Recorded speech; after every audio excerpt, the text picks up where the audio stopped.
Did you know that you can start a company in Colombia and protect your personal assets? In this video, we'll explain the essentials of how to incorporate a company in Colombia and help you determine if this process is right for you.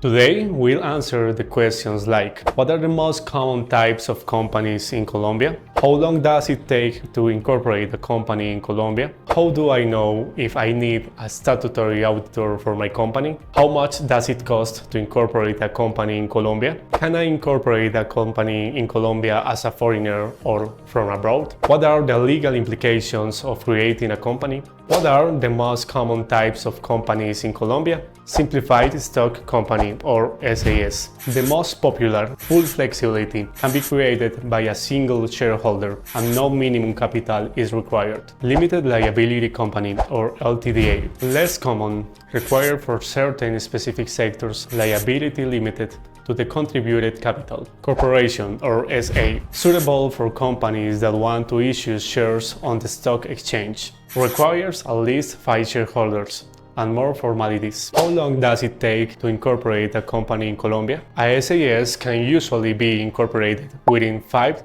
to 10 business days. Other company types may take between 3 and 5 weeks due to their complexity. How do I know if I need a statutory auditor for my company? It depends. Corporations and limited liability companies must appoint a statutory auditor. S.A.S. companies only require one if they exceed certain income or asset thresholds. How much does it cost to incorporate a company in Colombia? S.A.S. approximately between 500,000 and 700,000 Colombian pesos for minimum capital companies. Traditional companies incur additional notary and registration fees.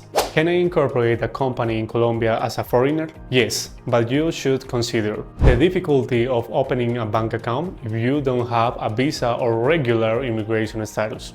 Verifying that your visa allows you to engage in economic activities. Can I incorporate a company in Colombia from abroad? Yes, you can use the digital platforms offered by some chambers of commerce or grant a power of attorney to representative in Colombia. What are the legal implications of creating a company? The company will be considered a separate legal entity. This protects your personal assets. The debts and obligations are assumed by the company, not directly by you. If you would like more information or are ready to start your process, contact us. Don't forget to follow us and leave your questions in the comments.